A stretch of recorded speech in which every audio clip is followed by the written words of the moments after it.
Hi friends, నేను advocate NVR Lakshmi Rajani Ilias PSS Devi. Free legal service for లేడీస్కి నేను ఫీజు తీసుకోనండి. నన్ను కాంటాక్ట్ చేయాలనుకుంటే నా నంబర్ వచ్చేసి 9948446460. ఈరోజు మనం తెలుసుకుంటున్న టాపిక్ వచ్చేసి డైవోర్స్ తీసుకోవడానికి కూలింగ్ పీరియడ్ 1 ఇయర్ ఉంటుంది, అంతవరకు ఆగల మేడం అని చెప్పేసి ఒకరు కాల్ చేసి అడిగారండి. అయితే ఒక ఆమె కాల్ చేసి అడిగారు, ఖచ్చితంగా 1 ఇయర్ అయితే ఆగాలండి. కాకపోతే ఏంటంటే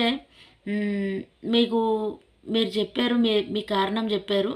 ఏంటంటే వాళ్ళ హస్బెండ్ వచ్చేసి నైటు విపరీతమైన కేకలు పెట్టడము, పిచ్చి పిచ్చిగా మాట్లాడడము, పిచ్చి పిచ్చి కేకలు వేయడము, తర్వాత అస్తమాన్ పైకి మేడ పైకి ఎక్కేసి దూకేస్తానని చెప్పేసి ఆమెను మానసికంగా కొంచెం భయాందోళన కలిగేలాంటి మాటలు అనడము ఇది చేస్తున్నాడండి.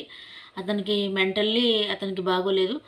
కాకపోతే అతని పరిస్థితి ఇలా ఉందని చెప్పేసి దాచి పెళ్లి చేశారు ఆమెకు. అయితే అలాగని చెప్పింది ఆమె, అలాగా మా పరిస్థితి ఇలా ఉందండి, అతను ఇలా ఉంటాడు అని చెప్పేసి దాచి చేశారండి. మ్యారేజ్ చేసేసారు. మ్యారేజ్ అయిన ఫస్ట్ నైట్ నుంచి కూడా నాకు 3 months నుంచి నరకం చూపించేస్తున్నాడు. ఏం లేదు, పగలంతా బాగానే ఉంటాడు, సాయంత్రం అయ్యేసరికి పిచ్చి పిచ్చి కేకలు వేసేస్తాడు, ఏదేదో మాట్లాడతాడు. అయితే నేనేమో కొంచెం ఎంక్వైరీ చేస్తే అతనికి ఆల్రెడీ లవ్ అఫేర్ ఉంది, లవ్ ఫెయిల్యూర్ ఉందని చెప్పేసి తెలిసింది. లవ్ ఫెయిల్యూర్ అవ్వడం వల్ల అతను మెంటల్గా చాలా డిసప్పాయింట్ అయిపోయాడు.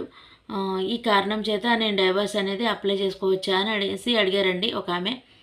చేసుకోవచ్చండి. కాకపోతే ఏంటంటే అతనికి మెడికల్ రిపోర్ట్లు ఏమైనా ఉంటే ఆ మెడికల్ రిపోర్ట్లు అవసరం అవుతాయి మనకి. సో ఇంకా కొన్ని ఉంటాయి ప్రూఫ్లు. ఈ ప్రూఫ్లన్నీ పెట్టి మీరు కోర్టు వారికి మీ యొక్క బాధ అనేది చెప్తే మీకు 1 year ఆగాల్సిన అవసరం లేదండి. మీకు డైవర్స్ వచ్చే అవకాశాలు అయితే 99% ఉన్నాయి. కాకపోతే ఏంటంటే మీరు ప్రూవ్ చేయాలి కోర్టుకి, ఇలా ఉంది పరిస్థితి, ఇలా ఉందండి, నాకు నైట్ అవుతుంటే భయం వేసేస్తుంది మా హస్బెండ్ని చూడడానికి అని చెప్పేసి మీరు ఖచ్చితంగా మీ యొక్క బాధ అనేది కోర్టు వారికి తెలియజేయాలి. తెలియజేస్తే 1 year లోపే మీకు డైవర్స్ వచ్చే అవకాశాలు 99% ఉన్నాయండి. కాకపోతే మీరు వెక్స్ అయిపోయిన అంటున్నారు కాబట్టి, ఇంకా అతన్ని భరించలేను అంటున్నారు కాబట్టి మీరు ఆ రీజన్ కూడా మీరు బలంగా